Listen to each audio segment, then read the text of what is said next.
기자회견 334회 시작합니다. 저는 진행을 맡은 박하정 기자고요. 오늘도 조성환 변호사님과 정현석 변호사님 그리고 특별 게스트를 모셨습니다. 와. 안녕하세요.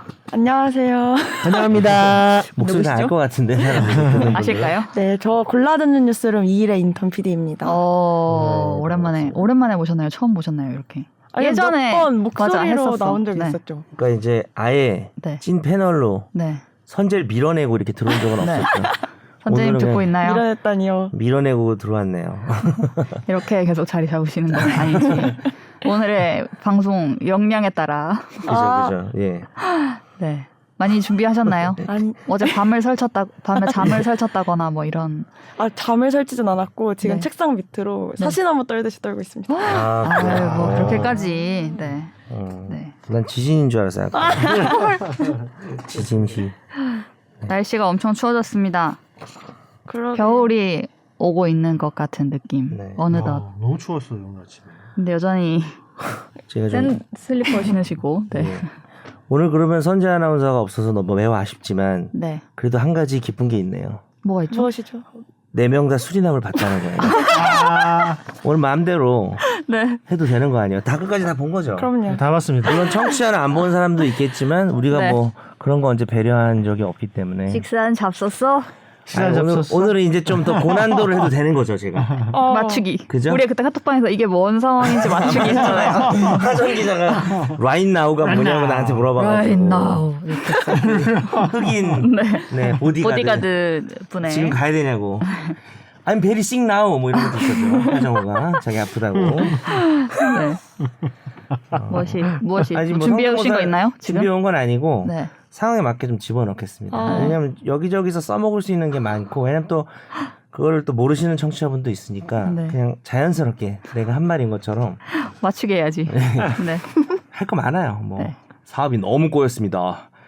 팀장님 뭐 이런 거. 이건 진짜 너무 이건 말 안 해야겠다. 그렇지 말하면 안 되죠. 네, 설명할 수 없겠다. 정현석입니다. 이름 바꿔. 이름 넣어도 상관없지 사실. 김의원입니다.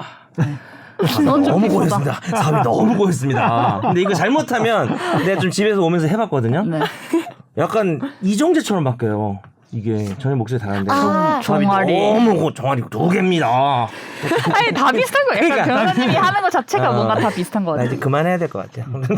아니 오늘 다 방송에서 비슷해져요. 몇 번 나오는지 제가 기대하고 있을게요. 네 아닌 것처럼 내가 싹 지나갈 수도 있어. 에헤헤 이렇게 웃고 수리남 아니, 이건 군인 좀- 성대모사 할 수 있어요. Are you the owner of this factory? 뭐 이런 거 할 수 있어요. You want to run business here? 첸진 좀 해주세요. You need 첸진. my... 첸진 너무 I don't 멋있어요. think so, la. 다 있어요, 다. 이거 다 써먹어도 돼요. 자판기 같아요. 딱 그러면 이렇게 생각하시나요? 몇 I 회나 don't think so, 하셨습니까? la. 이러면 돼요. 보신 거예요? 몇 번 보신 거예요? Fucking fishman. 이소거가 좀 나왔네요.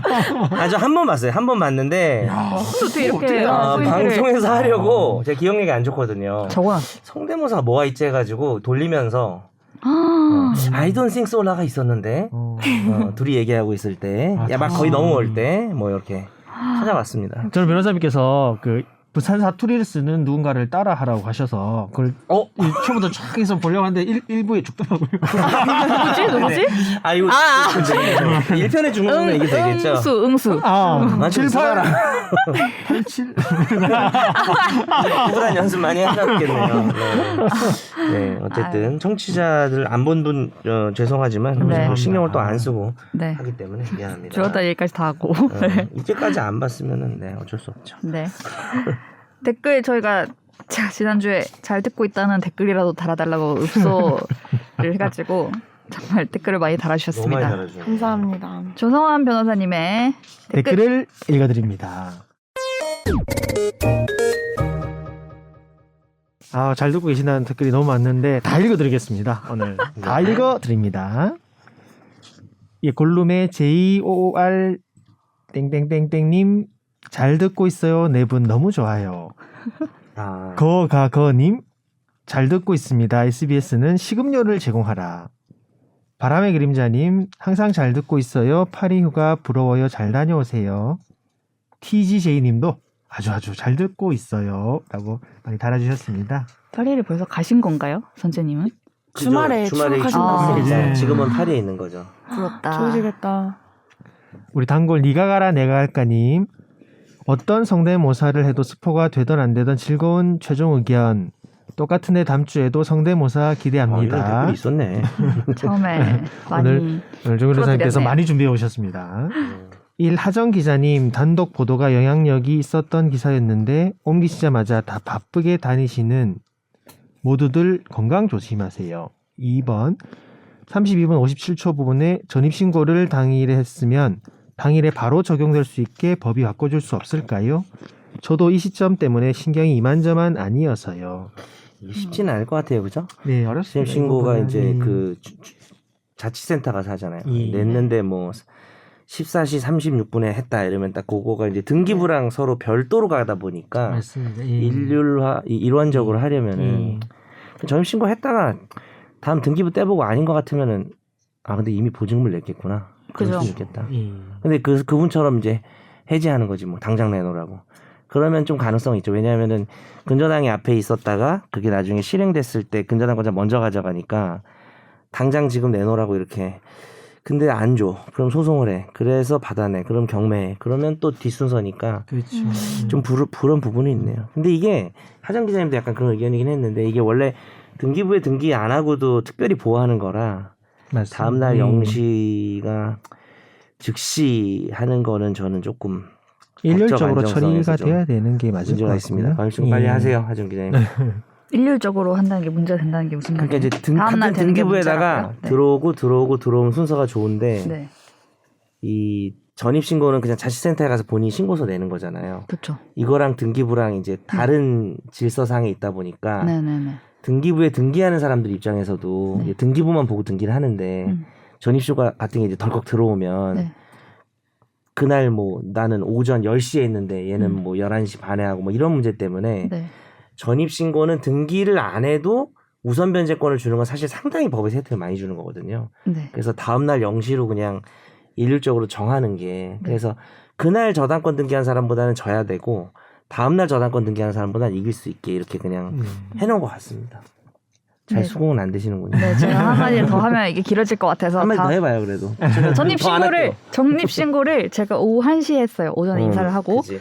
근데 저당권을 그날 뭐 3시에 설정한 거예요. 그치. 그럼 내가 저당권을. 지니까 그럼 내가 지는데 내가 먼저 했는데 시간적으로 그런 게 있지 않나. 그럴 수 있죠. 다른 한 가지 또 팁을 불만이었습니다. 말씀드리면 이제 등기는 일단은 등기 신청해서 뭐 그때 바로 등기가 되는 게 아니라 한 2, 3일 정도 걸리거든요. 네. 그래서 그 등기부 상에 등기 사건 뭐 처리 접수 중인가 뭔가 이렇게 네네네. 사선으로 알아볼 수 뜨는 게 있습니다. 네네. 예. 그러니까 정말 그 조심하시려고 하면 마지막 보증금 잔금을 내면서 계약 체결하고 그날 그 확정일자 받으러 점심하러 가는데 그때 보증금 낼 때 직전에 등기부를 바로 확인해 보는 역으로 말하면 전입 신고를 좀 필요하지. 먼저 해도 그게 뭐라고 안 하더라고요 주인들이. 그러니까 보증금 주기 전날 그냥 전입 신고를 한다든지 그런 그렇게 할 방법도 수 있어요? 있어요. 그렇죠. 네네네. 그런 팁으로. 그러니까 이사를 가고 뭐 그날 예, 하죠. 근데 이렇게 말하면 좀 그렇겠다. 위장 전입이구나. 하루 전날하면 좀. 근데 어차피 이제 앞 사람 나가고 하면 이것도 안 될 수도 있겠다. 그냥 앞 사람이 안 나간 상태일 수도 있잖아요. 그때. 그럴 수 있겠네요. 네. 좀 나가라고 하죠. 하루 일찍. I don't think so. 라. 그 사람이 빼줘야. 너무 억지로 너무 억지로. 네. 방금 하정 기자님이 I don't think so. 라 입장이었죠. 네. 저는 그렇게 생각 안 한다. 다음에 이 전입신고 특집을 해야겠어요. 그래요. 네. 꼼꼼히 아직- 정리해드리겠습니다. 아직 할 말이 많습니다. 네. 좋습니다. 네. 또 하나의 그 니가 가라 내가 갈까님의 또 의견이 있네요. 세전 100억. 제가 네. 아무 말도 없이 금액을 달아달라고 했는데 네. 한 분 달아주셨네. 한 분. 한 분 딱 달렸습니다. 또 있어요. 또 예. 밑에 또 한 분 계신데 아 그래요? 네. 세전 100억이면 세후로는 한 어떤 세금을 떼느냐에 따라 다르겠지만 네. 일단 꼼꼼하게 세전도 이렇게 표현을 세후 한 60억 해주셨어요. 정도밖에 안 되지 않을까요? 예. 100억이라는 40% 이상 그- 날아가죠. 그 다른 분은 뭐였어요? 그것도 길어요 댓글이? 금액만 딱 달지 않았어요? 그분도 그 금액을 달았는데 바로 다음에 있어요. 네, 변호사님 읽어주시면. 팟빵 히로다님은 1년에 10억이면 5년 정도 일을 악물고 50억 위해서 이제 그리고 노상이란 단어 저도 오랜만이네요. 네, 그러셨구나. 노상 그렇습니다. 네. 그리고 우리 또 단골 분이신 히로다님. 저도 너무 잘 듣고 있습니다. 다음 주 김선재 아나운서님이 안 계셔도 잘 참아보겠습니다. 좋은 여행 되시길. 제가 가보지 못한 두 곳을 가시는 것이니 그 관광지에 대한 조언은 드릴 게 없네요. 그냥 막 부러울 따름이네요. 요즘 굉장히 자세히 여행 정보 등을 알려주는 TV 프로그램들이 많던데요. 제 경험으로는 그런 프로그램들을 통한 정보 습득에는 장단점이 있더라고요. 저의 경우는 비디오를 통해서 미리 보는 광경들은 실제로 가서 보게 되면 감흥이 떨어지게 만드는 요인이 되는 것 같습니다. 근데 책을 통해 알고 가는 정보들은 진짜 여행을 배가시켜 주었네요. 비디오가 아닌 활자를 통해서 여행 준비하시고 부디 뷰티풀한 여행 되시길 기원하겠습니다. 네, 이미 떠나신 거 아닌지도라고 달아주셨는데 이미 떠났습니다. 이미 떠나셨습니다. 네. 그래서 오늘 김선재 아나운서님 대신에 이래 PD님이 계시니까 알차고 좋은 방송, 좋은 진행. 좋은 네. 진행 부탁드립니다. 네. 바벨PC 1588님도 잘 듣고 있어요. 아주 잘 듣고 계신다는 분들이 많습니다. 내가 보는 대본에 지금 없는 댓글이 많네요. 새로 달린 게 많아가지고 다시 올려주셨나 봐요. 아, 예, 다시 네네네, 올려주세요. 다시 예. 올렸습니다. 난 대본에다 막 표시라고 와가지고 아, 네. 아 댓글 이번에 진짜 많네요. 또 히로다님이시네요. 민트정 기자님의 정말 나쁜 땡땡땡 뒤에는 윤 대통령님께서 바이든 대통령님 만났을 때 했던 그 땡땡이 생략된 듯합니다. 시원하게 제가 대신 질러드립니다. 정말 나쁜 새끼. 뭐였지? 뭐에 대한 제가 왜 나쁘다고 뭘 나쁘다고 횡령한 했죠? 사람에 대해서 횡령 한 얘기하셨던 거. 네. 정말 나쁜 이러고 끝나셨어요. 아 정말요? 아 이거 댓글이 이게 저희가 두 회분 댓글이 다 달린 거라서 또 많은 거기도 해요 지금. 그럴 수도 있네. 네. 아, 히로다님 우리. 정의로우십니다. 시원하게 질러드립니다. 그리고 뱃살마왕님, 저는 애초부터 법조인들과 우리나라 사법체계를 개무시했었기 때문에 개무시하는 발언하는 건 일관성이 있는 거라 상관없죠. 그리고 지난해에 정 변호사님 비난한 댓글 적은 내용은 다시 들어보니 제가 대충 들어서 잘못 이해한 부분이 있더군요. 그 점에 대해서는 사과하고 비난 철회합니다. 아직은 정 변호사님이 우리나라 사법부를 개무시한다는 근거는 없네요. 다행이네요. 아직은. 이렇게 아직은. 그럼 이제 그런 뜻이었네요. 정확하게, 본인은 예. 어차피 개무시한다는 얘기. 그때 저보고 현 씨 개무시하는 거 아닌가요? 뭐 이렇게 말투를 뭐 제 맘대로 집어넣었지만 그런 말투를 읽었는데 이 말투 바꿔야 될 것 같아요. 같은 개무시하는 거 아닌가요? 반가워가지고. 아, 반가워서. 제가 같은 편인가 이거 사격 중지 아군이다. 약간 저를 뮤즈로 생각하시는 게 맞는 것 같습니다. 네, 또 하나 또 달아주셨는데. 하나 네. 백살마왕님 박하정 기자한테 다 하셨네. 와 이건 처음인 것 같은데요. 뱃살마왕님이 저 이제 벗어난 거예요? 들어와. 마지막에 또 이유도 있습니다. 우와. 네.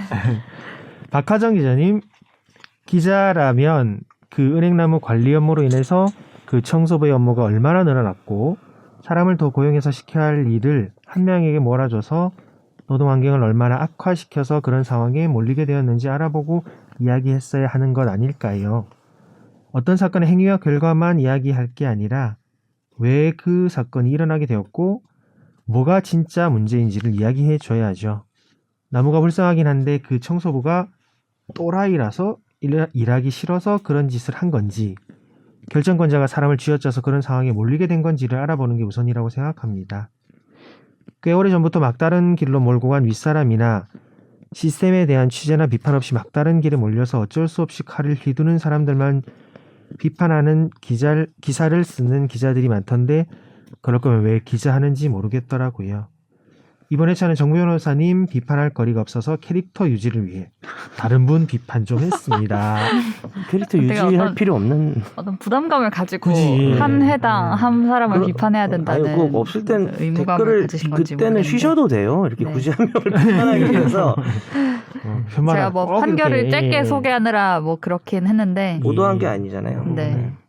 근데 이 글에 이런 대해서 취재 열심히 하고 있습니다. 네. 왜 기자하는지 모르겠다는 박하정 기자한테 한 말 아니에요 이거? 저한테 한 말이죠. 왜 다시 한번 읽으세요? 그 부분이 좀 마음에 꽂혀졌어요. 근데 이제 뭐 무슨 환경에 너무 내몰려도 그렇게 하면 안 되는 거 아닌가요? 은행나무에 구멍을 뚫어가지고 사람 뭐 생존권을 위협받았나 이분이? 그쵸. 뭐 막다른 길에 올렸다고 모든 사람이 칼 휘두르는 건 아니니까. 그러니까요, 그죠. 그래서 그게 이제 상황과 그에 따른 결과로서 보여진 행동, 뭐 어떤 범죄 행위가 있었을 때 그게 이제 어느 정도는 정당화되거나 그러니까 법에서 아예 정당화하는 경우가 있고 정당화는 안 되지만 사람들이 좀 어쩔 수 없어서 안쓰럽다 뭐 하는 경우가 있지만 어떤 노동 환경이길래 이렇게 은행나무를 구멍을 뚫어서 고사를 시키시다니. 예. 네. 그걸 우리가 이해해야 될 필요가 있는지는 잘 모르겠네요.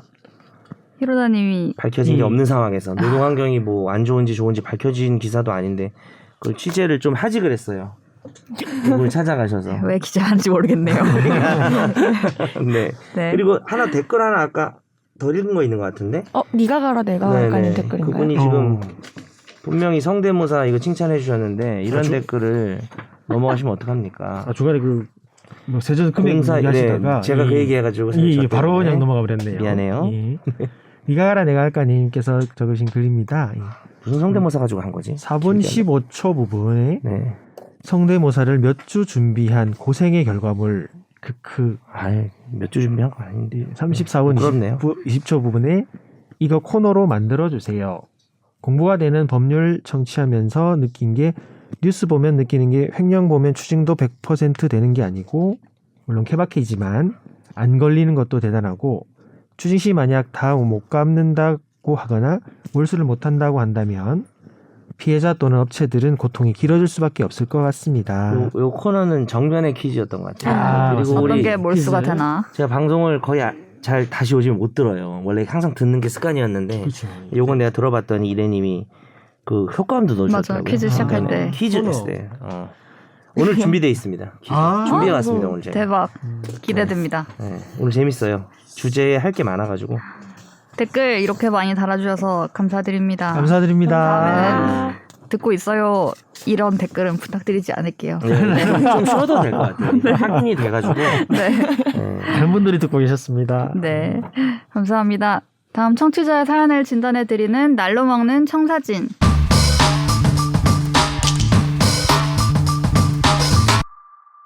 안녕하세요. 최종의견 식구들 최종의견 팬입니다. 저는 2016년부터 방송을 듣기 시작해 빠짐없이 청취하고 있는데요. 이렇게 사연을 쓸 일이 발생하게 될 줄은 몰랐습니다. 휴일에 저는 한 가게에 들어갔습니다. 식음료를 파는 가게라 손소독을 하기 위해 가게 입구에 비치된 손소독제를 눌렀는데 순간 손소독제가 위로 튀어오르며 제 한쪽 눈으로 알칵 들어왔습니다. 제가 직원에게 알렸고 직원이 휴지에 물을 묻혀준 걸 받아서 눈을 닦아냈는데요. 황급히 안과를 달려가 시력 검사를 해보니 손소독제가 들어온 쪽에 눈에 시력이 떨어져 있더군요. 진료를 보니 화상을 입은 거라 했습니다. 양쪽 눈을 비교했는데 꽤 많은 양이 눈에 들어갔고 2주간 치료를 해야 한다고 했습니다. 하루 자고 일어났는데 사고 발생일보다 더 불편합니다. 손소독제가 들어간 쪽 눈이 흐리게 보이고요. 가게 측에서는 미안하다고 하며 보험 처리를 해주겠다고 하는데 제가 궁금한 건 이 부분입니다. 치료비, 향후 치료비, 위자료 등을 청구할 수 있을 것 같은데 제가 어느 정도 선에서 이 금액들을 청구할 수 있을지 감이 안 잡힙니다. 이번 사고가 앞으로 제 눈 건강에 어떤 영향을 미치게 될지도 불명확하고요. 최종 의견에서 제가 앞으로 어떻게 대처를 해야 할지 알려주세요. 근데 이게 손소독제가 진짜 애기들이 또 막 이렇게 할 맞아요. 때도 막 눈에 들어가서 이런 피해가 그렇죠. 있고 많이 한 것 같더라고요. 가게에 있으니까. 보니까 생각나더라고요. 그리고 이게 왜 그런 거냐면 제가 잘은 모르지만 이게 굳잖아요. 네, 맞습니다. 그러니까 이게 저도 한번 이렇게 했는데 위로 튀어가지고 위로 저는 눈에 튀진 않았지만 네. 뭐 옷 어제 튀고 길씨나 이런 데 어. 튄 적이 한두 번 있었던 것 같아요. 그죠? 맞습니다. 이게 참 이거를 보험 처리를 해주겠다고 한다, 일단. 그리고 치료비, 위자료 등을 청구할 수 있을까? 그리고 하면 얼마 정도를 할 수 있을까에 대한 궁금증이신 것 같아요. 네. 치료비는 청구할 수 있지 않을까요? 그렇죠. 당연히. 근데 이분의 과실이 있다, 이렇게 가게에서 막 나오면 또 막 따져야 되는 상황이 되는. 그러니까 이게 네. 사실 그 소독제가 굳어가지고 가끔 그렇게 되는 형태가 네네. 예를 들어서 뭐 뜨거운 거를 식당에서 이렇게 하다가 미끄러져가지고 쏟아졌다든지 그러니까 바닥이 미끄럽거나 아니면 계단이 조금 계단에서 넘어지게 돼 있다든지 네네. 계단 같은 데 내려올 이런 것들은 다 그 가게 업체 측의 과실이 되는 경우가 대부분인데 이게 손소독제가 코로나라는 상황에서 이제 비치를 하는 게 이제 거의 의무화되다시피 했잖아요. 네. 요즘은 근데 빛이 안 오더라 잘. 근데 어쨌든 없는 데는 많더라고요 요즘은. 그렇죠. 근데 이제 그 상황에서 사실 이게 알코올이 시간이 지나면서 굳으면서 틈새로 나와가지고 눈에 들어갈 가능성이라는 게 사실 높진 않으니까 맞습니다. 가게 주인이 그거를 다 관리를 할 수 있냐라는 문제가 좀 있는 것 같고 어느 정도는. 그래서 말씀하신 것처럼 사용자 과실도 사용자도 웃긴 게 그거를 내가 할 때마다 거기 이렇게 만져가지고 거기 묻어 있는 거 뜯어가지고 뭐 해야 되는 것도 살살살살 아니고 이렇게 해야 되는 건 그렇게 아니니까. 것도 아닌 것 네. 같고 맞습니다. 좀 애매한 부분이 있는 것 같아요. 이거는 예. 보험 처리는 충분히 어차피 보험 처리는 꼭 누군가의 과실을 따지지 않는 경우도 있잖아요. 일상생활 예. 관련해서 뭐 가게가 든 보험일 수도 있고 그렇죠. 가게 운영하면서 그래서 치료비는 이제 치료비는 근데 어쨌든 보험을 통해서 다 받을 수 있지 않을까. 맞습니다. 예. 사용자 과실이라고 보기는 어려울 것 같아요. 내가 그거를 누를 때마다 그거를 주의를 해야 되나. 그런 주의까지는 요구하지 않을 것 그죠. 같습니다. 아이라면 높은 데 있다면은 아이 눈에 들어갔다. 이건 조금 제가 볼 때는 그 뭐라 그래야 되나 사용자가 부모님 조금 과실이 있을 것 같아요. 애가 키가 작으니까 위에 만약 소득이 너무 높이 났으면 근데 이게 위쪽 방향으로 튀는 거를 사용자가 막을 수 있나? 막기 좀 어렵겠죠, 그거는. 그리고 위자료는 이제 시력이 만약에 확실히 예전보다 이것 때문에 낮아졌다면은 어느 정도는 받을 수 있는데 요런 그 장애가 이제 심각하게 생겼다는 게 입증이 되면 그렇죠. 시력이 확 떨어졌다. 시력이 이런 확실히 때문에. 낮아졌다. 그래서 그 직전에 시력 검사한 게 있긴 해야 될 것 같긴 해요. 이게 쉽진 않은 게 눈이 또 검사한 지 오래됐으면은 작년 건강 검진 하신 게 있대요. 아 그래요? 그렇기도 하고 안경 같은 거를 쓰고 계셨다든지 만약에 나빠졌으면 본인이 안경을 바꿨을 수도 있는데 네. 자주 시력 검사를 했으면은 이분 나이 이런 거 다 따져가지고 급속도로 나빠졌으면 어느 정도 입증이 될 것 같기도 하고 그렇지 않나요? 맞습니다. 이게 되게 최근에 뭐 손소독제로 뭐 화상 입었다 뭐 이런 얘기들을 몇 번 본 것 같아서 이게 또 와닿네요 참. 네. 다음 사연이 하나 더 있죠? 네. 궁금증을 전해주신 분입니다. 네. 안녕하세요. 최종 의견 너무 잘 듣고 있는 샤이 청취자입니다. IT 관련 뉴스를 찾아보다 AI가 낸 특허가 무효 처분을 받았다는 기사를 봤습니다. 내용을 보니 우리나라 특허법 및 관련 판례는 자연인만을 발명자로 인정하고 있으며 이러한 원칙은 미국, 영국, 독일 등을 포함한 모든 나라 특허법에서 규정하고 있다고 하더군요. 이 처분 자체가 궁금한 건 아니고 AI가 창의적인 행동을 할 수 있을 정도가 되면 행동에 따른 법적 책임도 질 수 있어야 할 텐데 AI는 사람이 아니니까 법인의 자격으로 법의 테두리 안으로 들어가게 되는 걸까요?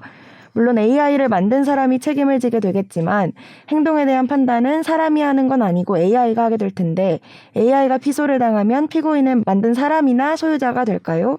갑자기 궁금해져 메일 보내봅니다. 이런 메일까지 소개될지가 제일 궁금한 건 비밀입니다. 박하정 기자님 화이팅. 감사합니다. 비밀까지 읽어주셨네요. 이게 좀 속도가 빠르네요. 약간 읽는 속도가. 아, 저 그런가요? 역시 네. MZ 세대처럼 노인분들은 잘 못 들으시겠죠. 아니, 좋다는 뜻이에요. 빠르게 0.8배속으로 좋다는 들으시네요. 네네. 지금부터 치워나가시는. AI는 사람이 아니니까 제가 지난주에 이 관련 뉴스가 저희 나간 게 있어서 네. 광주과학기술원에서 작곡 AI를 발명했는데 그래서 곡을 막 만들어서 팔았어요 다. 무슨 트로트 가수가 사서 부른 것도 있고 직접. 아하. 근데 임영웅이요? 한국저작권협회에서 홍진영. 아, 홍진영이요? 네, 한국저작권협회에서 여기에 이제부터 저작권료 못 주겠다. 보니까 이게 AI가 만든 거네. 저작물이라는 거는 인간이 이렇게 자신의 감정과 이런 걸 표현한 걸 저작물이라고 하는데 그렇죠. 아니네 하면서 못 주겠다고 한 거예요. AI를 만든 사람의 2차 저작권인가 어떻게 되는 거지? 생각을 못 해봤네. 그래서 그러겠네요. 이걸 보고 이 사연을 보고 마침 그 뉴스가 나와서 현행법으로 맞는 얘기긴 하겠네요. 그 새로 진짜 법 규정을 어떻게 해야 이제 뭐 AI가 한 것도 예를 들면 AI를 만든 사람에게 그러면 그쵸, 비속된다고 한다든가 뭐 이런 게 지금은 없으니. 필요한 시대가 그쵸. 오겠네요. 오고 있네요. 이 부분들은 이제 아직까지는 이제 AI라는 부분에 그런 뭐 법률의 정의나 그런 부분이 되어 있지 않기 때문에 법률 자체를 정의 규정을 다 좀 개정을 해서 AI를 뭐 포섭한다거나 뭐 그런 절차 있어야지 뭐 행사 책임을 책임을 논할 수 있을 것 같고요. 말씀하신 것처럼 저작권법에서도 저작물은 인간의 사상 또는 감정을 표현한 창작물을 말한다라고 해서 정의유정 자체에 인간이란 그런 전제가 딱 잡혀 있기 때문에 AI가 작곡한 거는 이제 정말 저작물에 해당하지도 않는 그런 지금 상황인 것 같습니다. 예. 여기 이제 AI가 피소를 당하면이라고 적어주셨는데 예를 들면 AI가 뭐 살인 이런 건 아닐 거고 AI가 뭐가 있을까요? 뭘 했을 때에 모욕. 야 이 바보야. 그래서 모욕을 했을 때 너 같은 건 죽어버려. AI가 책임을 학습을 잘못해가지고. 그럼 책임을 이제 그걸 만든 사람한테 물을 수 있나요? 지금 있을까요? 현재로서 뭐 불가능이죠. 네, 그렇죠. 이게 우리가 그런 거 있었어요. 그 맹견이 네. 사람을 이제 물었을 때. 네, 네. 그 뭐 관리를 잘못한 뭐 그런 책임도 질 수가 있는데 그거 아니라 맹견을 사주해가지고 저 사람 다치게 했을 때 물어 이렇게 해가지고 했을 때 이제 사람에게 저거를 고의나 과실 책임을 물을 수 있다는 네. 그 간접정범 이론인가요? 간접정범 이론인가? 하여튼 뭐 도구 나 까먹었어. 형사를 너무 오래 안 했네. 도구 이론 뭐 이런 거 있잖아요. 그 AI도 만약에 고의나 과실이 있다면 책임질 수는 있는데 이런 식으로 막 욕하라는 식으로 뭐 이렇게 짜가지고 하정이한테 만들었다든가. 선물하고 자려고 누워 있는데 벌써 처자니 막 이런 소리 하고 기분 나쁘잖아요. 그러면. 네. 근데 이제 다양한 힘들어요. 미안해요. 요즘 많이 졸린가 피곤하신가 봐요. 요즘 너무 힘들어요. 방금 말에 좀 상처받으신 거예요. 저 자냐고요? 아니 그러니까 예를 들면 아, 네네, 알죠. 어쨌든. 네. 장난치는 근데 거예요. 이제 다양한 이것으로 뭐 모르겠네요. 그 거의 걔가 AI가 사람을 상해할 수도 있나? 뭐 이렇게 기계 같은 거 작동하다가 할 수도 있죠. 그런 뭔가 막 영화만. 물성이 자동차. 있는 거에다가 AI를 넣어서 그 A가 막 살인을 저지를 수도 있잖아요. 무슨성? 물성? 네, 보통 저는 궁금한 게 AI라는 게 뭐 어떤 프로그램인 건가요? 아니면 뭐로 봐야 되나? 이걸 뭐라고 인공지능? 인공지능으로 인공지능인데 그걸 어떻게 구현된다는 야, 거지? 이과 없어 오늘? 차도 이제 자율주행하면 그쵸, 그런 AI 영화 많이 들어가잖아요. 나오죠. 막 가다가 자기가 자율주행 하다가 사고를 냈어요. 그러면 그 운전자는 이제 이렇게 자기가 운전 안 하고 있었는데 사고가 났으면 네. 그래도 그 사람 책임인가요? 다음 달 집중 탐구로 집중 선정합니다. 탐구. 저희가 지금 아는 게 별로 없어가지고 네네. 박사님 한번 모시고 해야 될 것 네. 같아요. 뭐 이거는 척척 진짜- 박사나 누구라도. 네, 이 부분을 좀 전문적으로 하시는. 근데 지금은 이제 규정이 많이 안 되어 있는데 그렇죠. 그 부분에 대해서 좀 집중 탐구를 진짜 해봐야겠네요. 네. 네, 준비해 보겠습니다. 하나만 근데 말씀드리면 이 부분 네. 질문에서 AI가 사람이 아니니까 법인의 자격으로 법의 테두리 안에 들어가는가? 이것도 이제 아닌 걸로 아니죠. 보이지. 자연인과 법인을 나눈 법인을 규정 말씀하신 게 자체는 있었구나. 예. 법인은 아니죠. 네. 법인이 아는 거는 이제 말씀드릴 수 있겠네요. 네, 저희가 풍부하게 이야기를 만들어서 좀 다시 오겠습니다. 네. 네. 사연 감사드리고요. 다음 우리 한 주 동안 있었던 여러 눈길을 끌었던 판결에 대해서 얘기 나눠볼게요. 어쩌다 마주친 판결.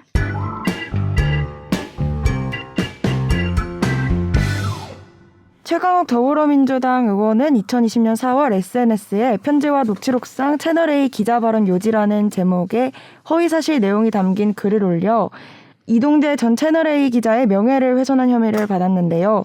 검찰은 최 의원이 허위사실을 유포해 이전 기자의 명예를 훼손했다고 보고 2021년 1월 최 의원을 불구속 기소했습니다. 서울중앙지법은 지난 4일 정보통신망 이용촉진 및 정보보호 등에 관한 법률상 명예훼손 혐의로 기소된 최 의원에게 비방할 목적이 있는지 증명됐다고 보기 어렵다며 1심에서 무죄를 선고했습니다. 네. 무죄가 나왔어요. 아주 이거 좀 흥미로운 판결이기도 해요. 우리 명예훼손 많이 했는데. 네. 네. 뭐 사실만 적시해도 사실은 뭐 명예훼손이 될 수가 있는데 허위 사실 같은 경우에는 또 더 중하게 처벌이 되고 있고 허위 사실을 적시해가지고 그것도 이제 정보통신망을 통해서 그냥 페이스북에 올려가지고 최강욱 의원이 그래서 이제 무겁게 처벌이 될 수가 있고 이제 기소가 되는데 무죄가 나왔죠. 네. 그 인터뷰 하시는 거 보니까 아유 법률 전문가들은 이 결과를 다 예측했는데 너무 이렇게 그러니까 최강욱 의원이 인터뷰했는데. 너무 이렇게 시간과 무슨 여러 가지를 낭비하게 한 사람들 좀 책임져야 되지 않냐 이렇게 말씀하시는데 저는 사실 유죄가 나올 걸로 예상했거든요. 그래서 제가 법률 전문가가 아닌 거 아닌가 생각이 좀 들고 주변에도 유죄가 나올 거라 예상한 사람도 많아서 무죄가 나올 걸로 사실 약간은 판결이 의문인 점은 좀 있어요. 근데 네. 제가 늘 그렇듯이 또 판결이 이렇게 나오면 네. 판결 읽어보면 네. 또 나름 또 판결에 나름의 이유가 있다. 수긍되는, 네. 무죄다고 볼 여지도 있다라는 생각이 좀 들고 네. 이 판결은 이 두 가지 쟁점 중에 하나는 허위를 이렇게 이야기한 건가. 네. 두 번째는 비방의 목적이 있는가. 비방의 목적. 거기서 허위라는 부분은 인정을 했어요. 명확하게. 네, 네. 그래서 그게 뭐 얘기하시는 분들 중에 조금 이거 헷갈려 하시는 분들도 있는데 허위의 사실을 그러니까 이제 뭐 이 누구야 이동재 씨가 이땡에게 보낸 편지나 뭐 나눈 대화 녹취록에 뭐 이게 대화 내용이 그거였죠. 이 페이스북에 올리신 게 이 대표님 사실이 아니라도 좋습니다. 당신이 살려면 유시민에게 돈 줬다고 해라. 그럼 그걸로 끝이다. 그 다음 우리가 알아서 한다. 눈 딱 감고 유시민에게 돈 줬다고 한마디만 해라.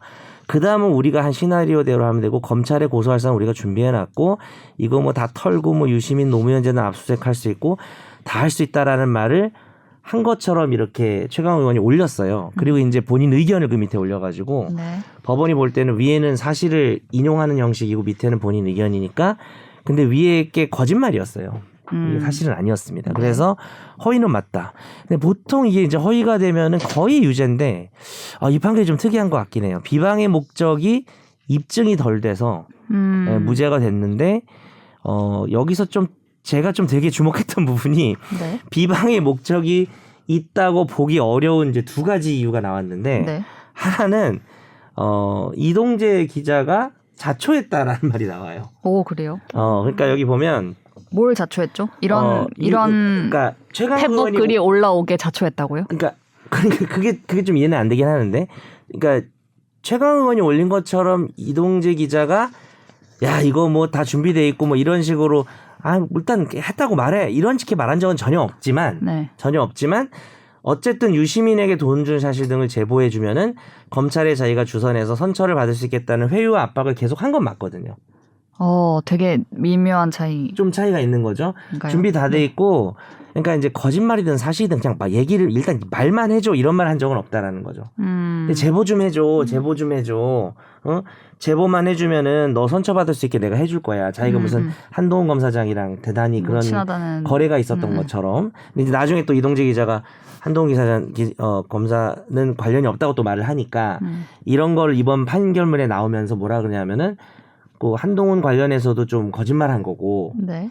그 다음에 계속 이런 식으로 회유 압박을 한 부분은 어느 정도 네가 이런 허위 명예훼손을 당하는 걸 자초한 거 아니냐. 그런 약간은 피해자에 대한 물론 이제 이동재 책임이 기자가 있다는. 비난을 하는 거죠. 네. 물론 이동재 기자가 뭐 좀 뭐랄까 적절치 못하고 좀 비판받을 게 많이 있긴 한데 그게 좀 이유가 됐었고요. 네. 두 번째는 요런 내용이 있었어요. 이게 개인적인, 그러니까 누구지? 최강 의원이 이동재 기자한테 개인적인 감정이나 경제적 이해관계로 비방할 동기는 못 찾겠고, 우리 법원이 볼 때는 요거는 기자랑 검찰이 연결돼서 위법한 취재 활동을 했는지에 대한 비판과 검증이 필요하기 때문에 주된 동기는 이제 언론과 검찰이 연결되어 있는지를 국회의원 선거에 영향을 미치는 것에 대한 검증이 필요하다는 것을 최강 의원이 강조하려는 의도가 있었기 때문에 비방의 목적하고 그게 방향이 반대다 이거예요.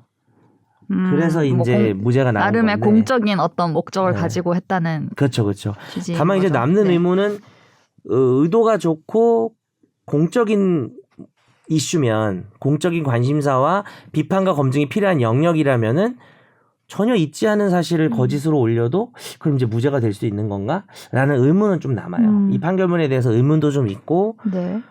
다만 이제 뭐 무죄 추정이고 요즘 명예훼손이 최대한 이제 비범죄화하는 식의 판결이 많이 나오거든요. 요즘에 엄청 많이 나와요. 명예훼손이 그냥 요건을 이제 갖추지 네네. 않으면 한 게 있어서 뭐 그런 추세 중에 하나로 해석할 수도 있을 것 같습니다. 네. 비방의 목적이 있냐 없냐를 가지고 제가 저번에도 이렇게 되면 비방을 하게 되는 거 아니냐 뭐 이런 얘기를 하고 막 맞아요. 그랬었던 것 같은데 뭔가 비슷한 다른 건에서도 네네네. 말씀하셨죠. 다른 이름 없는 분의 어떤 명예훼손 사건에서. 뭐 어떤 허위이고 이렇게 되면은 이게 알려지면 당연히 비방이 되는 게 아니냐. 비방은 도대체 뭐냐. 뭐 이런 얘기를 제가 했었던 것 같아요. 그러니까 네. 최 의원이 이게 허위라는 거를 알지 않았을까 싶거든요. 이 정도면. 근데 이제 그런데 이제 오히려 이런 쪽으로 가면 무죄가 더 확실히 나오는 게 허위인데 진실이라고 믿을 수밖에 없었다 내가 여러 가지 그죠, 정황상. 근데 이제 이 최 의원 이분이 뭐 편지나 이런 거에 이런 게 내가 뭐 봤다는 것처럼 이렇게 올리셨기 때문에 제보받은 내용에 실제로 제보받은 내용에 근거에 적은 글이었다고 네, 그러면서 소명을 이제 했나 봐요. 허위에 대해서는 인식이 있었던 게 아닌가. 그러면 사실 보통 유죄가 나오거든요. 그래서 요번에 좀 무죄가 나와서 2심, 3심 조금 네. 봐야 될 것 같긴 해요. 아직 확정된 건 아니어서. 네. 하여튼 상당히 흥미로운 판결입니다. 저는. 네. 그래서 가져와 봤어요. 명예훼손 우리 명예훼손 그때 판결을 한 3-4번 하고 또 제가 뭔가 특집 막 수준. 이랬는데 특집 수준. 또 이런 판결이 뭔가 항상 살펴볼 만한 게 많이 나오는 것 같아요. 네, 명예훼손은 원래 예전에 했었지만 네. 네. 특집을 좀 한번 또 하는 것도 괜찮을 것 네, 같긴 네. 하네요. 네. 네. 저희 다음은 이번 주에 집중적으로 얘기를 해볼 사안에 대해서 저희가 약간 시간이 지났나 하는 우려도 조금 있지만 네. 저는 이 단어 자체는 저도 처음 듣고 있기 때문에 한번 다뤄보고 싶어서 여러분께 소개를 해드립니다. 집중 탐구.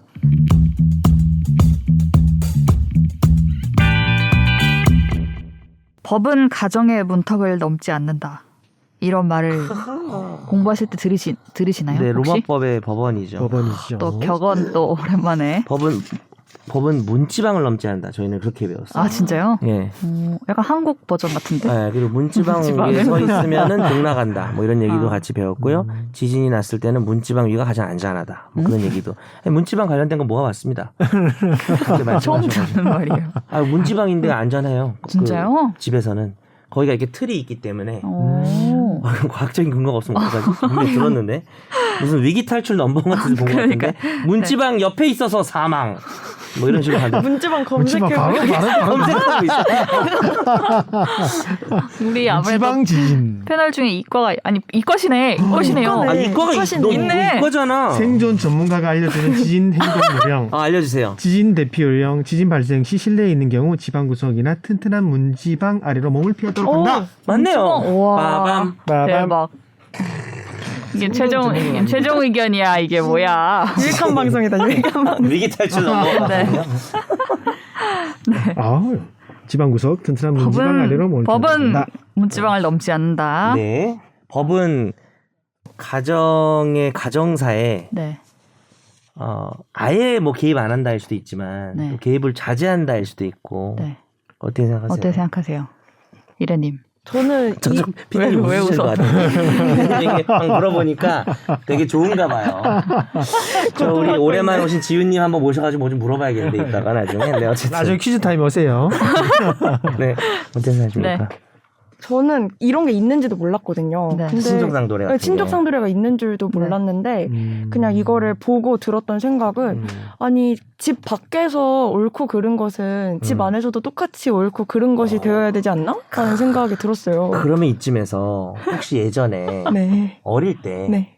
그 뭐 수학여행 같은 거 간다고 문제집 산다고 어머니한테 돈을 좀 받은 다음에 다른 데 쓴 적이 전혀 없나요? 아니 아주 어릴 때 엄마 지갑이나 장롱 위에 있는 뭐 5,000원짜리 이런 거 하나 없어요. 가져와서 저는. 저도 없어요. 없어요? 그럼 할 말이 없어요 제가. 죄송합니다. 그런 사람 한 명 정도 있어야 되는데 조변은 무조건 조 있을 거예요. 변호사님. 노상 그렇게 한다면 노상 그렇군요. 노상. 네. 그래서 친족상도례라는 단어가 방금 나왔잖아요. 네네. 이게 이번에 사실 많은 사람들의 관심의 대상이 된 게 그 박송 씨 사건 때문이에요, 사실. 그쵸. 그 박송 씨 형의 횡령 혐의 구속 기소 과정에서 박송 씨 아버지가 돈을 가져간 게 자신이라고 주장했다는 사실이 알려지면서부터인데요. 그래서 아버지가 이걸 했다라고 얘기를 하는 게 자신은 형사처벌을 받지 않기 때문이라는 점을 이용한 것 아니냐라는 또 이런 의혹들이 나왔습니다. 그래서 그렇죠. 참고로 이제 연예 기획사 운영하면서 이제 한 게 32억 5천이고요. 네. 개인 계좌에서 무단 인출한 게 29억 원인데 이게 지금 딱 이슈가 되는 건 29억만이에요. 왜냐하면 네. 법인 계좌에서 이런 식으로 뭐 인건비를 허위 계산했거나 이런 거는 피해자가 박송 씨가 아니라 네. 법인이거든요. 회사 아. 그래서 그건 친족상도례 없어요. 형이 했든 아버지가 했든 네네. 그건 처벌을 받는 겁니다. 그렇죠. 그 그래서 고소인 개인 계좌, 그러니까 박수홍 씨 개인 계좌에서 무단으로 빼간 29 이거에 그게 대한 이슈죠. 얘기인 거죠. 그걸 이제 만약에 진짜 아버지가 한 거면은 처벌이 안 네네. 되죠. 그래서 그래서 문제가 된 겁니다. 왜 처벌이 안 되는 거죠? 친족 상도례라는 것이 이제 구체적으로 어떻게 그냥 친족끼리는 죄를 묻지 않는다 뭐 이렇게 돼 있는 거예요. 어떤 상황으로 되어 있는 거예요, 우리 법이? 이 형법 그 제 328조에 친족 간의 범행과 고소라는 제하에서 직결족 배우자 동거 친족 동거가족 또는 배우자 간의 권리행사 방해죄는 그 형을 면제한다라고 규정하고 있어요. 그리고 이 항에서는 1항의 친족 외에는 고소가 있어야 공소를 제기할 수 있다. 그러니까 원칙적으로 이제 범죄가 성립을 하는데 네. 제가 문제가 성립을 하는데 그 형을 면제한다. 그래서 처벌조각 사유를 규정한 거고요. 그 권리행사 방해죄 그 규정한 부분을 다른 강도죄나 성교죄 제외한 나머지 재산 범죄에서 준용을 하고 있습니다. 그렇죠. 그러면 절도죄, 사기죄, 네. 공갈죄, 횡령죄, 배임죄, 작물죄까지. 까지 돈 관련이네요. 돈 관련. 네, 다. 재산죄라고 소위 저희가 말하는 거기서 이제 아까 나열하신 친족은 아예 처벌이 불가능. 불가능. 고소를 네. 하든 뭘 하든 처벌이 아예 불가능하고요. 그 외에 있는 사람들은 처벌이 되는데 이제 친고죄로 되어 있는 거죠. 그래서 우리가 친족상도례는 이원화돼 있습니다. 아예 처벌이 안 되는 경우와 고소를 해야 처벌되는. 이게 좀 약간 여담이지만 헌법재판소에 한번 간 적이 있는데 네. 이 두 개가 균형이 안 맞지 않냐라는 이슈가 있었어요. 뭐냐면 1항이 가까운 사람이고 2항이 먼 사람인데 그렇죠. 형면제 처분이 뭐냐면은 범죄는 성립하지만 너는 처벌은 안 받아라는 거라서 유죄의 일종이에요. 유죄. 아, 가까운 사람인데 더 이렇게 하냐라는. 유죄가 되고 2항은 오히려 먼 사람인데 고소가 있어야 공소를 제기할 수 있으니까 고소가 없거나 고소가 기간이 지나서 고소를 하겠는데 법원에 가면은 공소기각이 나와서 네. 무죄가 나와요. 그래서 이건 뭐 사실 오늘 주제는 전혀 아니고 근데 법원은 이제 그거는 뭐 불균형은 아니다라고 얘기를 했는데 네네. 뭐 어쨌든 그건 오늘 주제는 아니니까 네. 그럼 이제 아버지라고 하면 직계혈족이 되는 거죠. 그렇죠. 네네. 그래서 형을 면제한다가 되고 형이면 형인데 같이 안 살면 형이면 이제 친족인데 예. 네. 동거 친족은 아니 그렇죠. 면제가 아닌 걸로. 되지만 이 형이랑 같이 안 사니까 네네. 친고죄인데 박송 씨가 고소를 했으니까 형은 처벌이 이렇게 되는 거죠. 공소를 제기할 수 있고 이렇게 그렇죠. 되는 거고요. 이쯤에서 정변의 퀴즈. 뿅뿅. 저희 아버지가 네, 메모. 제 맞춰야 아내의 네. 아버지, 즉 저의 장인어른 네. 지갑에서 어? 돈을 훔쳤다면 네. 이 경우 그래서 장인어른이 고소를 했어요. 저희 아버지를. 아니 진짜 처벌하고 있었던 일이 아닙니다. 제 집에 계신 처벌하고 아버지 깜짝 싶으신 놀라셨어요. 뜻이 있는 거군요. 그러니까. 네, 네. 이것은 처벌이 되느냐라는 것이죠. 같이 살지는 않는데요. 잠깐만 생각해 볼게요. 고소는 했습니다. 사돈 간의 절도, 사기. 근데 사돈 간의 사기는 좀 있을 것 같지 않아요? 하긴 많을 것 같은데. 사돈 양반 이러면서 제가 이번에 사업하는데 뭐 이래가지고 돈 좀 빌려달라고 막 빌려주세요. 하시고. 예, 못 갚았어요? 그때는. 절도라고요, 절도? 뭐 절도든 사기든 마찬가지죠 사실. 잠시만요. 고소는 했습니다. 10초만 우리 생각하고 OX로 답. 알았어요. 오가 뭐예요? 아, 처벌할 수 한다. 있다. 고소하면 처벌할 수 있다. 가 O예요. 자체효과. 빠밤빰. 하나. 아니 그러면 누가 둘, 하는 셋. 거예요? 우리 이래님하고 그렇죠. 저랑 기자님이요. 예. 조변님. 조변인데 틀려 막. 이거는데 두 분이 그러면은 네. OX 네. 손으로 표시해 주세요. 선재님 대신해가지고 약간 네. 처벌할 수 있으면 저는 선제 점수 되는. 선재로 네. 정립. 이건 진짜 어려운 문제예요, 사실은. 이 민법도 알아야 되는 문제라서. 정말요? 정답은 오. 둘 다 O. 그러니까 처벌 받을 수 있다. 받을 수 있다. 네. 네. 틀렸나 보다. 네, 둘 다 틀렸어요. 왜요? 사도는 남 아닌가요? 사돈 남. 여기 해당이. 뭐라고? 그럼 남이니까 처벌해야죠. 그러니까 남이니까 제 처벌 받을 수 있어서 오라고 그렇군요. 했는데 죄송합니다. 제가 말을 잘못했군요. 정답 네. 맞죠? 뭐예요? 맞습니다. 네, 처벌할 수 있다는 처벌할 거죠. 수 있습니다. 네. 와. 제가 좀 틀린 것처럼 해봤는데 요게 그 혈족의 배우자의 혈족이랑 배우자의 혈족의 배우자가 있어요. 어렵다. 헷갈리는 거죠. 그거 배웠어. 혈배혈. 야, 배혈배. 배혈배. 우리가 했나? 아니면 딴 데서 배우신 거예요? 고등학교 때 법과 고등학교 사회. 저도 수능 때 했던 것 같아요. 배웠어요. 그 사도는 뭐예요? 혈배혈이죠. 내 혈족인 내 아들의 배우자인 아내의 혈족. 혈족인 아버지니까 네. 혈배혈은 남이다. 친족이 아니 남입니다. 오, 잘 아시네요. 그래서 와, 뭐 몇 동거를 몇 년이 하든 흘렀는데 말든 기억이 나. 뭐 고소를 하든 말든 다 처벌이 됩니다. 혈배혈. 아, 그 문제를 내가 좀 잘못했다. 고소를 안 한 걸로 내야 되는구나. 고소를 안 해도 처벌이 되는 거네. 그러니까 아내도. 문제를 좀 이상하게 냈네. 아내도 처벌이 되고 그래야 문제가 해도 정 처벌이 변호사님 되고. 마이너스 1점. 네, 진짜 의미가 있어. 그렇게 의미가 있는데, 그지? 그다음에 동서가는 어떨까요? 동서요? 네. 그러니까 이제 뭐 예를 들어서 뭐지? 뭐 여자 자매가 있어. 근데 언니 남편이랑 동생 남편이 있는데 서로 훔친 거예요? 서로 그렇게? 이제 훔쳤다. 같이 살진 않고요. 또 혈배혈이네. 그거는 배혈배죠. 그네요. 네. 배우자의 혈족이 배우자니까 그건 친족입니다.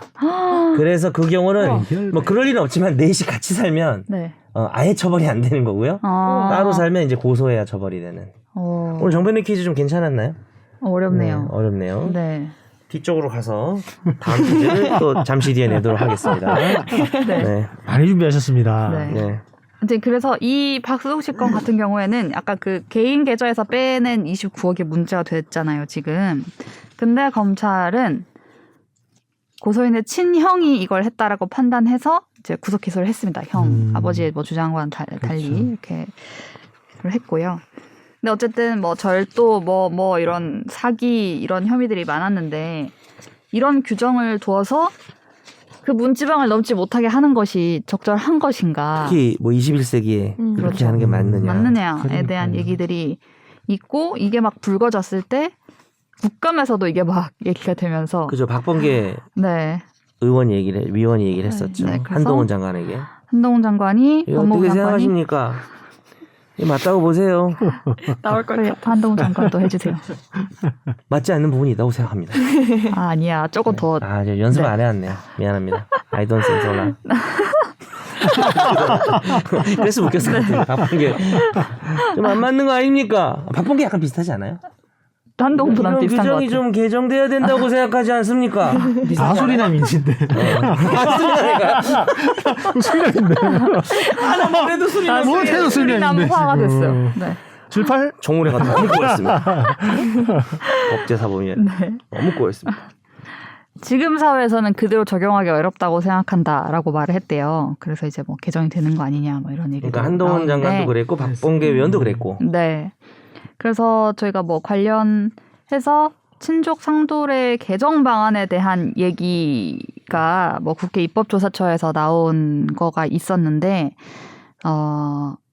이게 사실 뭐 여러 논의가 있었지만 그동안 막 국민적으로 폭발적으로 관심을 받지 못했다라고 하면서 이 박수홍 씨 사건 이전에 친족 상도례에 관련된 논의들에는 뭐가 있었냐면 뭐 장애인을 속여서 금품을 갈취를 하거나 수급비를 이렇게 빼돌리거나 했을 때도 그렇게 한 사람이 친족이면 처벌하기가 어렵다. 그럼 이거 해결해야 되는 거 아니냐. 이런 식의 문제가 이게 실제로 이제 네. 뭐 부모가 없는 장애인 뭐 있는데 네.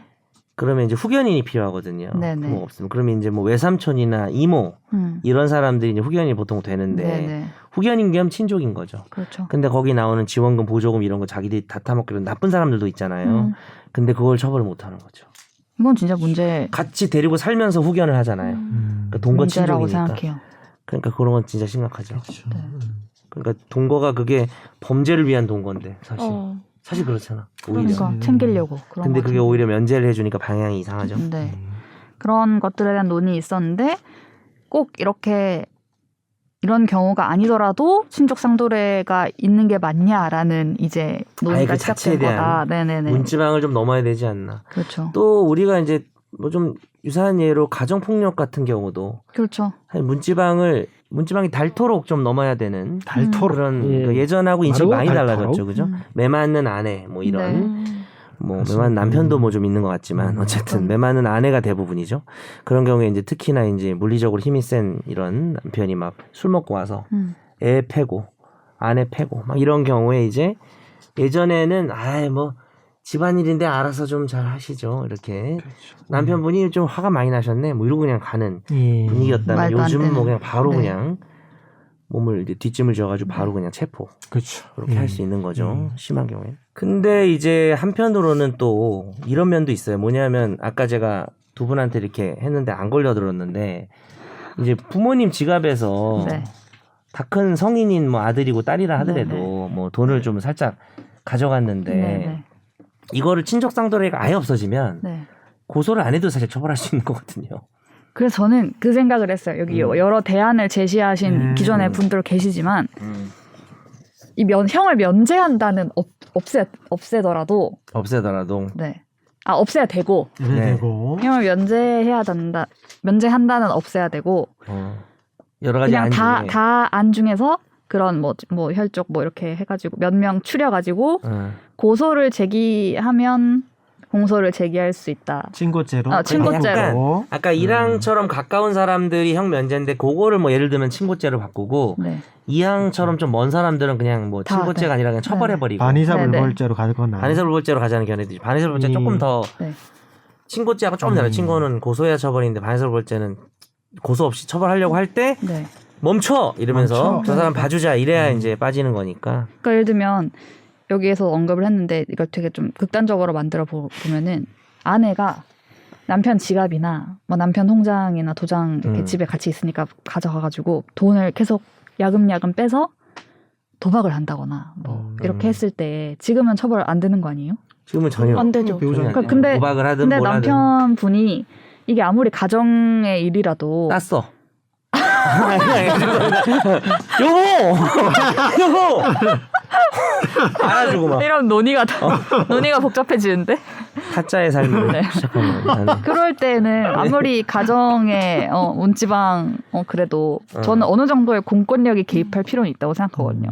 개입할 필요는 있다. 근데 거기서 이제 남편이 아니야 이거는 정말 괜찮아 우리가 뭐 이렇게 얘기해서 딸 때도 있으니까 괜찮아 뭐 이렇게 하면 그건 이제 고소를 안 하면 친고죄가 되니까. 네. 아니면 친고죄면 그렇게 되는 거니까. 남편이 너무 생활비를 안 줘. 돈을 네. 자기가 혼자 벌고 난 가사노동하는데 네.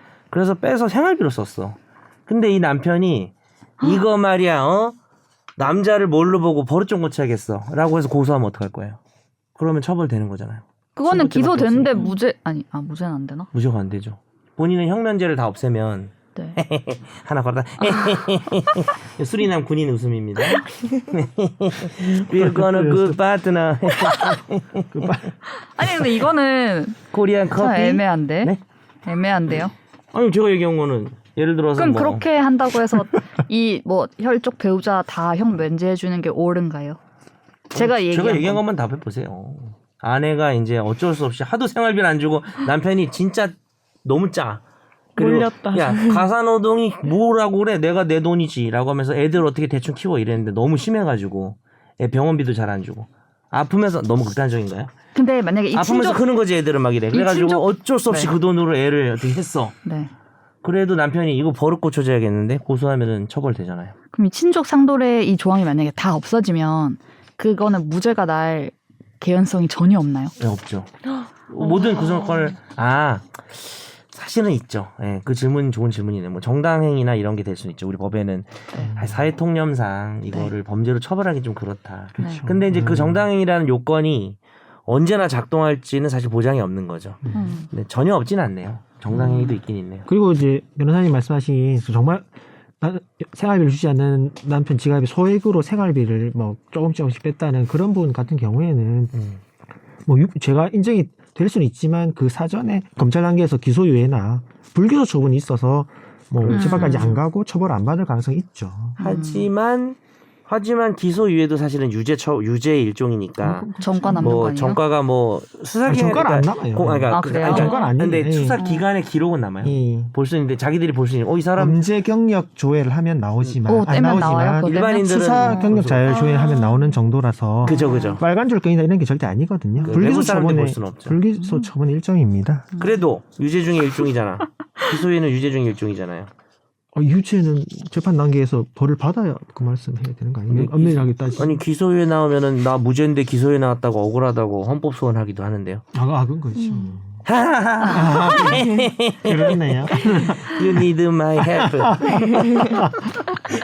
아니 그냥 한번 다퉈봤어요. 네. 조변이랑 나랑 다툴 때가 너무 없어가지고 억지로 해봤는데 아니 그러니까 뭐 저도 그냥 그냥 딴지를 걸어본 거고요. 네. 좀 어떻게 바뀌었으면 좋겠다라고 하는 저도 뭐 대체로 의견들이 친족제로 있으신가요, 다들? 바뀌되 너무 가까운 친족은 네. 그러니까 배우자나 네. 직계 혈족 정도까지는 뭔가 그러니까 무조건 법원에 맡기긴 좀 그렇고 네. 뭐 임의적 감경이나 면제를 할 수 있게끔 근거 조항을 만들어서 네. 왜냐하면 저도 이제 가족이랍시고 막 뭐 뒤에 얘기 안 해도 알겠죠. 가족이라는 이유로 뒤에 얘기 안 해도 알겠죠, 그죠? 뭐 여러 가지 가족반도 못한 사람들이 많기 때문에 맞죠. 맞습니다. 네. 법이 지금 시대하고 너무 안 맞는다는 거는 뭐 동감을 하고요. 근데 가족이란 게 의미가 없는 것 같지는 않아요. 실제로 뭐 친족 상돌에 우리보다는 좁지만 프랑스, 일본, 독일 다 친족 상돌의 규정이 있거든요. 네. 뭐 미국이랑 뭐 영국이 없던가 뭐 하여튼 의미는 있는 거였고 우리 같은 유교 사회가 아니어도 가족 간에는 같이 살고 뭐 부모 자식이랑 배우자 간에는 뭐 네 돈이 내 돈이고 뭐 같이 쓰고 하는 개념이 없진 않다는 거죠. 있는데 그거를 완전히 일반인하고 네. 똑같이 하거나 단순히 친고죄로만 하는 거는 저는 좀 그렇고 아주 가까운 친족은 법원이 이제 면제나 감경을 충분히 할 수 있게끔 뭔가 근거 규정을 만들어서 우리가 뭐 법에 그런 거 있잖아요. 뭐 필요적 감경이라 그러면 무조건 깎아줘야 되고 뭐 임의적 감경이라 그러면 법원이 좀 알아서 하고 그래서 뭐 그렇죠. 저도 그냥 대체로 비슷해요 의견이. 근데 약간의 여지 있어야 되는데 그냥 네네. 딴지를 걸어봤어요. 네. 그냥. 이래님은 어떻게 뭐 바뀌었으면 좋겠다거나 그런 게 혹시 있으실까요? 저도 일단 지금에서는 문제가 있긴 한 것 같아요, 정말. 왜냐하면 가족이라는 이유로 더 취약한 피해자가 될 수 있겠다는 생각이 들어서 이런 법안 이러면. 근데 또 말씀하신 것처럼 또 모든 일상사의 문제들을 다 문제 삼을 수도 있는 거니까 뭔가 어떤 사회 통념상 피해자의 죄질이나 어떤 피해 액수 같은 것을 고려해서 할 수 있도록 만들어져야 되지 않나. 약간 그리고 네. 이런 데서 국민 참여 재판 해도 돼요? 그러니까 이렇게 하면은 다른 사람들이 저거는 맞지 않아라고 이렇게 말을 얹으면 그렇죠. 국민 이런 참여재판 사건의 요건만 경우에. 갖추면 네네. 요건을 갖추면 가능하겠죠. 오 아주 아, 훌륭한. 많이 고민하고 오셨나 이 말 보다. 되게 싫어하는데 우리 훌륭한 재원이시네요. 그 말을 변호사님이 쓰니까 더 뭔가 웃음이 터졌어요. 더 아저씨 같고 아주 훌륭한 재원이구만. SBS. 훌륭한 점이에요. 네. 그렇군요. 이게 1992년 14대 국회에서 처음 발의된 거 아세요 혹시? 그때 친족상도를 거의 사실상 폐지하는 그 14대 국회에 정부 입법만 있었대요. 그래서 무조건 판사 재량을 하는 그냥 뭐 친족상도 다 처벌하고 네네네. 판사가 대신 알아서 해라. 감경을 하면 하고 진짜 화끈한 하면서. 법안이 있었는데 물론 이제 통과가 안 14대도 그렇고 됐군요. 19대 20대 계속 발의만 네. 되고 네. 통과가 안 되는데 지금도 발의만 돼 있는 것 같아요. 네. 박수홍법으로 한번 해가지고 이번에 한번 네. 너무 근데 진짜 그 박수홍 씨 이제 뭐 개인적인 감정을 사실 뭐 있으면 안 되겠지만 보면 너무 사람이 네. 착한 느낌이라 좀 더 마음이 그런 것 같아요. 네. 조사 받다가 또 막 그런 일도 있었고 그래가지고. 맞아요. 네. 조 여사님은 혹시 어떻게 좀 되면 좋겠다는 의견이 있으실까요?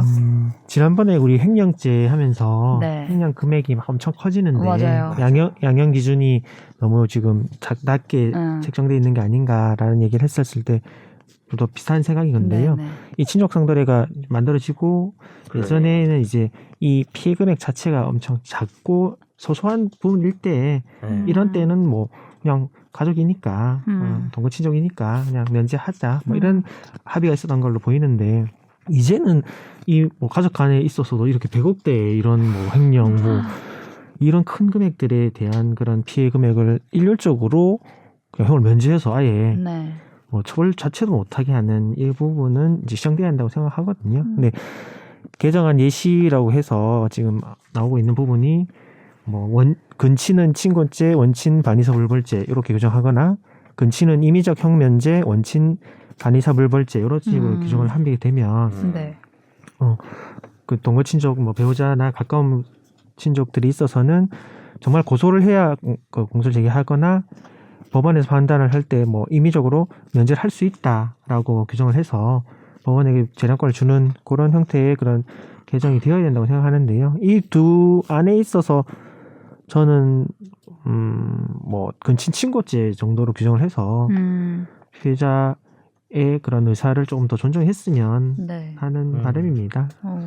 얘기 듣다 보니까 생각나는데 특히 특경가법 금액이 큰 경우에도 친족 상도가 적용된다는 게 대부분 판례잖아요. 그렇죠. 네. 근데 그 이제 금액 큰 거는 좀 빼야 되겠네요. 빼야 돼. 금액 큰 걸 그것도 엄청나게 금액이 몇십, 특경가법이 50억인데 되려면 5억이 넘으면 5억 넘으면이요? 5억 넘고 사기친 거는 면제해줘? 글쎄요. 그것도 면제예요. 박수홍 씨 아버지가 5억 이상 횡령하든 10억을 횡령하든 50억을 횡령하든 면제예요. 고소를 해도 아버지가 했다면 만약에. 그래서 지금 30억인데 29억인데 지금 자기가 했다고 하는 거 아니에요. 그 아버지와 형에게 제가 한마디 해야겠습니다. 하십시오. 제가 왜 저럴까? 그럼 이건 누구야? 또 소리 나는 박수홍 어머니. 박수홍 어머니. 아, 박수홍 맞아. 어머니가 원래 소리 나는 줄 박수홍 알았네. 씨한테 아. 하던 말인데 이거 본인 남편하고 형한테 해야 됩니다. 첫째인지 모르겠지만 박수홍 씨한테 할 말이 아니었다. 그런 생각이 좀 드네요. 근데 이 말을 박수홍 씨 어머니가 했다는 걸 다 아셨어요? 그 미우새 나오셔서. 아, 약간 SBS 유명한 아닙니까? 말이에요. SBS. 뭐 이렇게 방송을 보잖아요. 방송 이렇게 보다가 뭐 네, 네. 이상한 짓 하면 박수홍 씨 이상한 짓도 많이 하시잖아요. 제가 왜 저럴까? 이게 지금 유행어였어요. 당시 그러니까요. 잠깐. 진짜 남보다 못한 가족이 많기 때문에 예. 참. 뭐 사실관계나 뭐 판결이 나와봐야 알긴 하겠지만 이 정도면은 어느 정도 밝혀진 것 같아서 네네. 좀 저희가 욕을 좀 해봤습니다. 네. 아유. 저희가 한숨을 이래 PD님이 저희가 오늘 친족 상도례라고 읽는 거죠? 예. 그렇죠, 네 맞습니다. 네. 친족상도래. 친족상 노래 아닙니다. 친족 족상은 상도례? 발의 모양. 그러니까 발의 모양 이러면 안 아닌가요? 돼요라고 하는데. 친족 상도례. 상노래. 네. 에 대해서 얘기를 해봤는데 이렇게 구체적으로 누구는 면제해 준다라고까지 적혀 있는 줄은 몰랐어요. 뭔가 이렇게 고려한다 이런 정도인 건가 했는데 무조건 면제. 금액이 얼마든 그 관계 아까 조 변호사님이 나열한 관계에 있으면 그러니까요. 동거친족 네. 직계열 쪽 지방을 넘지 않는다. 그만. 네. 그래서 이게 뭐 이번 사건을 계기로 뭔가 바꾸고 이렇게 웃으세요. 이제 덧붙이는 게 너무 웃겨가지고 네. 잘 덧붙이시지 않아요, 근데? 되게? 자꾸 그냥 넘어갈 뻔했어. 저거 잡아내야 돼 저거 덧붙이는 거. 아까도 좋아하시는 뭐 것 하니까. 지진 때는 문지방으로. 잡아내야 돼요 저거. 한 명 여기 누구 한 명 있어야 돼요 방송국에서 덧붙일 때마다 잡는 사람? 잡아내는 사람 있어야 돼요. 분위기 묻어가는 거 저거. 네. 덕분에 많이 웃습니다. 오늘도 저희가 얘기를 해봤는데요. 이 사건의 계기로 뭔가 변화가 있을지는 뭐 모르겠지만 어쨌든 모두가 어느 정도 공감대가 조금 과거랑은 좀 다르게 형성이 돼 있는 것 같아서 맞습니다. 또 상황을 지켜보도록 하겠습니다. 저희 이번 주에 선재님 없이 하지만 빈자리를 이래님이 든든하게 채워주셔서 그러니까요. 다음 주도 이래님이 다음 주도 다음 네. 주도 부탁드려요. 네. 다음 주도 부탁드리겠습니다. 다음 주는 아예 이래님이 뭔가 좀 네. 코너를 하나. 네. 네? 이래에 뭐 하나를 해야 그래, 돼요. 이래. 네, 저희 다음 주에 뵙겠습니다. 감사합니다. 감사합니다. 나도 법률 전문가 세상만 사법으로 재밌게 풀어내는 여기는 최종 의견 최종 의견으로 오세요. 고품격 법률 팟캐스트 여기는 최종 의견